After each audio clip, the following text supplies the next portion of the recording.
Hello everyone, and welcome to my YNR Official 24 channel. Connor is Matt's son, and Chelsea Lawson has been hiding it in the quiet spaces between therapy sessions and bedtime stories, hiding it behind a brave smile and the practiced cadence of a woman who learned long ago how to survive by compartmentalizing her pain. And when the truth finally breaks free, it does not arrive gently, but crashes through the living room on a rain-soaked night when the past refuses to stay buried. When a single envelope, creased, old, unmistakable, falls from a drawer Chelsea swore she had cleaned 100 times, and in that moment the lie she told herself for years, that she was protecting everyone, collapses under the weight of what she took away from her son, from Matt, from herself, because Connor, sweet, complicated Connor, with his honest questions and too old for his age intensity, is not who everyone believed he was, not biologically, not emotionally, not in the story that Genoa City has been telling itself.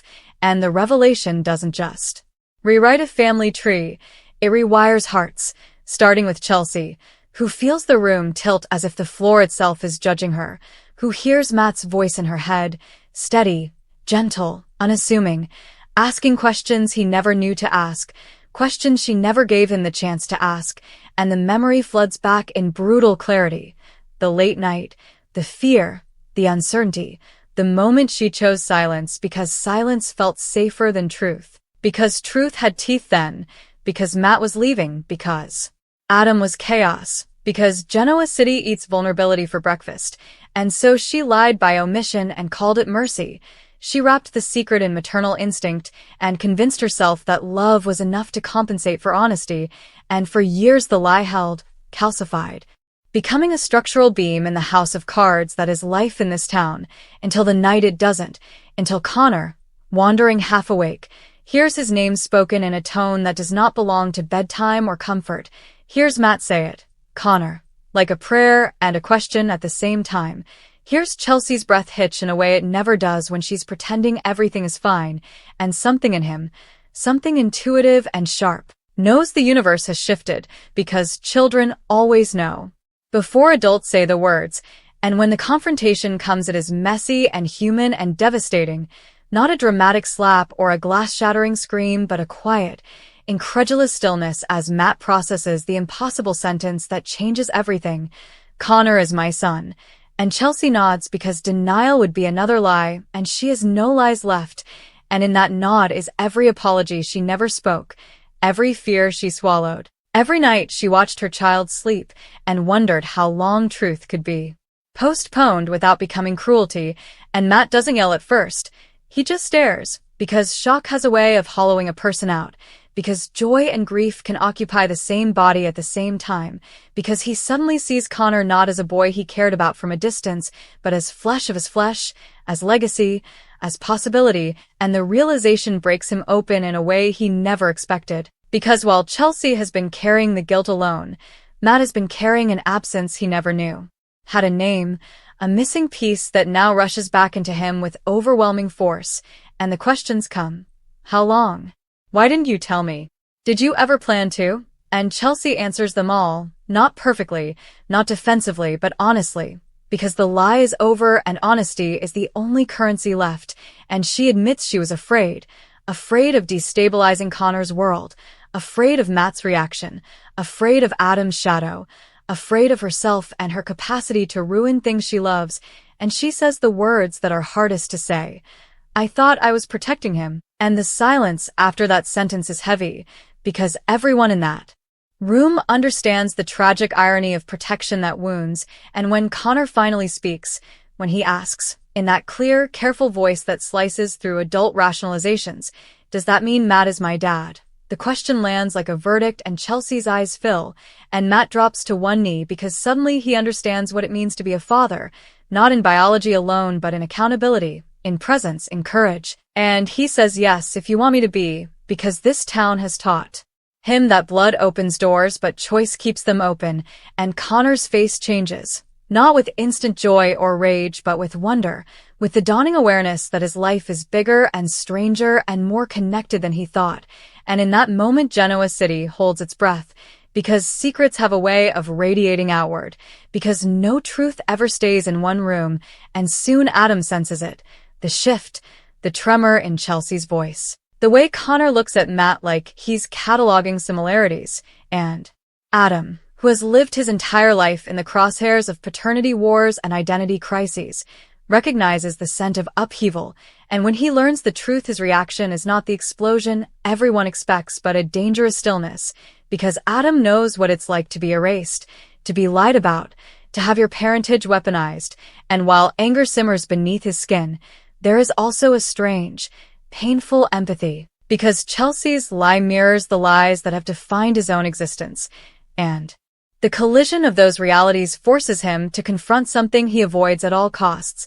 the possibility that love and harm can coexist in the same choice, and Victor Newman inevitably gets involved, because Victor always gets involved when bloodlines are threatened or redefined, and to him this revelation is not just personal but strategic, because sons and heirs are currencies in his world. And the idea that Connor's lineage has been misrepresented triggers every control instinct he possesses, and Nikki, watching Victor sharpen his response like a blade, reminds him that this is a child, not a chess piece. But Victor has never been good at separating the two, and meanwhile Chloe oscillates between righteous fury and reluctant understanding, defending Chelsea fiercely while also mourning the simplicity that is now gone forever, and the town divides as it always does, into those who judge and those who understand, those who see Chelsea as a liar and those who see her as a woman who made a choice in fear, and the truth complicates every relationship it touches, because Connor starts asking questions about genetics and history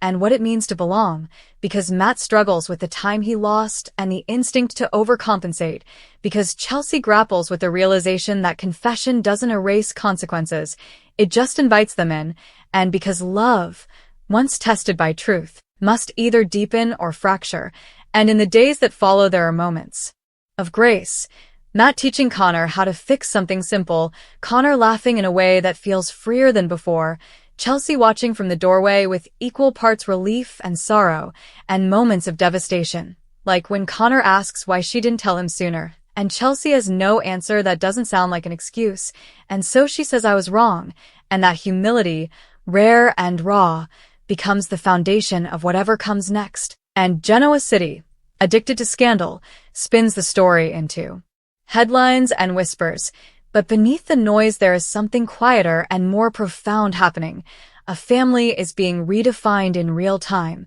without scripts or certainty, and the truth, once unleashed, refuses to be shaped into something neat, because Connor's identity is now a living, breathing question mark, because Matt must learn how to step into fatherhood without resentment, because Chelsea must learn how to forgive herself without minimizing the harm she caused, and because everyone involved must accept that love does not undo the past but can, if nurtured honestly, transform the future. And as the dust settles, as alliances shift and old wounds ache anew, one thing becomes undeniable in classic Young and the Restless fashion. The lie may be over, but the consequences are just beginning, and Genoa City will never look at Chelsea, Matt, or Connor the same way again, because truth changes people, and once spoken it cannot be unspoken. It can only be lived with, day by day, choice by choice, as this fractured, complicated family steps forward into a future that is finally, painfully, and beautifully real. The aftermath doesn't cool,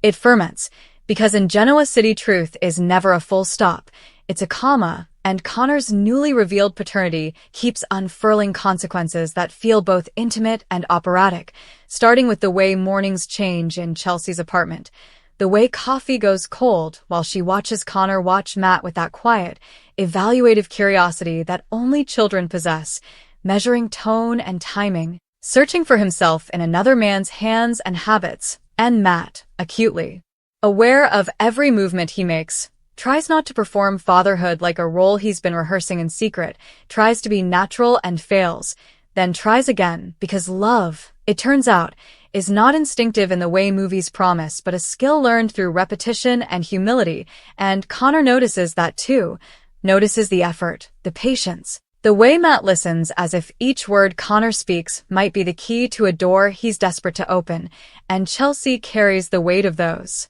interactions like a fragile glass sculpture inside her chest, terrified that one wrong breath could shatter the fragile equilibrium she begged for when she finally told the truth. Because honesty does not guarantee harmony. It only clears the fog so the cliffs are visible, and she knows cliffs are coming, especially when Adam begins circling the truth like a storm system, unpredictable and charged, drawn by history and resentment, and a lifetime of being told he was the problem when secrets were the real disease. And Adam's conversations with Connor become tender in a way that surprises even him, because while jealousy whispers in his ear,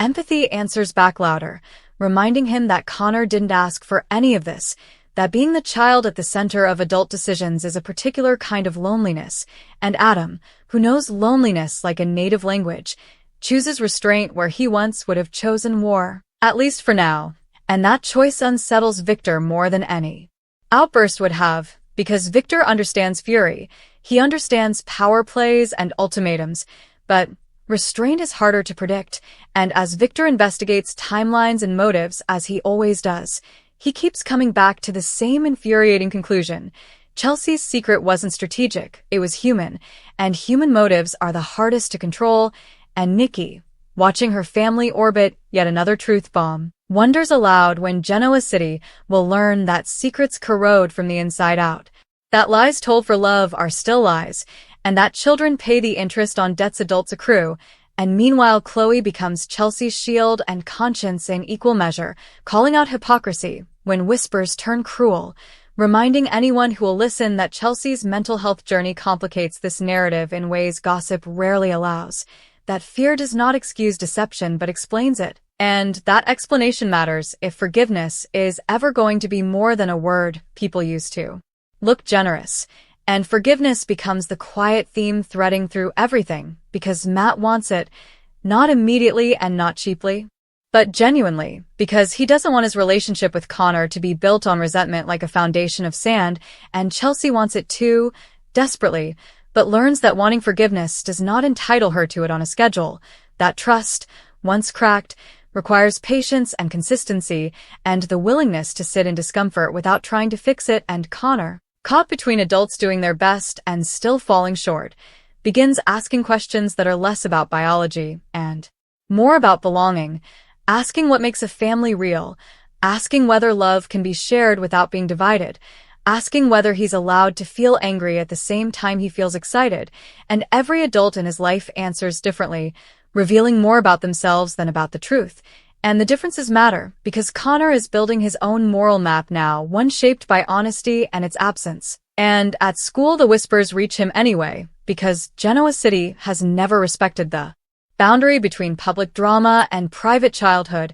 and when Connor comes home quieter than usual, when he asks Chelsea if everyone lies, the question devastates her more than any accusation ever could, because it cuts to the heart of what she fears she taught him, and she answers with a trembling clarity that surprises them both, saying that people lie when they're scared, and brave people try to stop, and that she's trying. And that answer becomes a promise she must live up to every day that follows, and Matt, sensing the stakes, begins asserting boundaries with Victor in a way that marks a turning point in his own arc, refusing to let Connor become a Newman narrative or a bargaining chip, insisting on privacy and pace, and Victor, unaccustomed to being told no by someone with moral leverage, bristles, but something in Matt's resolve earns a begrudging respect, because Victor knows conviction when he sees it, even if he intends to test it later, and as weeks pass the initial shock evolves into something more complicated, a new normal that is anything but normal, where holidays require careful choreography, where seating arrangements carry symbolic weight, where photos on mantles feel like declarations, and through it all Connor adapts with a resilience that both inspires and alarms the adults around him, because children are good at surviving what they shouldn't have to. And that realization fuels Chelsea's determination to be better, to choose transparency even when it's uncomfortable, to say hard things early rather than bury them under good intentions, and the true test arrives when another secret surfaces, Not about paternity this time, but about Chelsea's past choices, about moments when she prioritized survival over stability, and the town pounces, eager to connect dots and assign patterns. But Chelsea faces it head-on, refusing to let shame dictate her silence again. And that courage, hard-won and imperfect, begins to shift perceptions, because redemption in Genoa City is rarely about erasing the past and more about confronting it without flinching, and Connor watches all of it, absorbing lessons no textbook could teach, learning that adults are fallible and that truth is a muscle that grows stronger the more it's used. And in a quiet scene that no one sees, but that changes everything, Connor asks Matt to come to a school event, not as a visitor, but as his dad. And Matt's eyes fill because the invitation is not a demand, it's a gift. One that acknowledges the lost time without punishing him for it, and Chelsea watches them leave together and feels something like peace brush past her, fleeting but real, and she understands then that while she cannot undo the lie, she can choose what comes after it, and what comes after is work and honesty and patience and love that does not hide behind fear. And as Genoa City buzzes with new scandals, as it always does, this story settles into a deeper groove, less about shock and more about reckoning, less about who is to blame and more about who will show up, and in the end the revelation that Connor is Matt's son becomes not just a twist but a mirror,